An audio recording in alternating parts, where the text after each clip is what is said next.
اللہ جب کسی بندے کو نیک بنانا چاہتا ہے تو اسے کم بولنے، کم کھانے اور کم سونے کا الہام کر دیتا ہے۔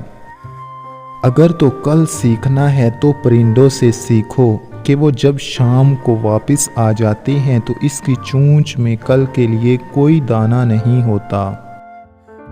لوگوں کے عیب سے اس طرح غافل ہو جاؤ جیسے تم سوتے وقت دنیا سے غافل ہوتے ہو۔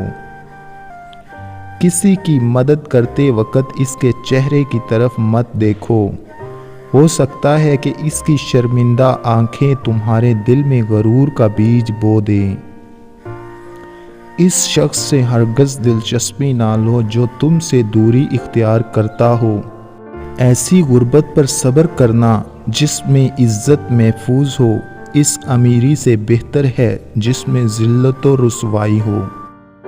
حسد بیماریوں میں سب سے بدترین بیماری ہے۔ حسد نیکیوں کو اس طرح تباہ کر دیتا ہے جس طرح آگ لکڑی کو جلا دیتی ہے۔ جو شخص موت کا منتظر ہے وہ تیزی کے ساتھ نیکیوں کی طرف دوڑتا ہے۔ اگر کوئی تم سے بھلائی کی امید رکھے تو اسے مایوس مت کرو، کیونکہ لوگوں کی ضرورتوں کا تم سے وابستہ ہونا تم پر اللہ کا خاص کرم ہے۔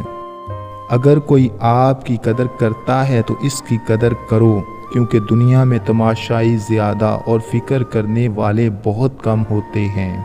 زندگی کے ہر موڑ پر صلح کرنا سیکھو، کیونکہ جھکتا وہی ہے جس میں جان ہوتی ہے، اکڑنا تو مردے کی پہچان ہوتی ہے۔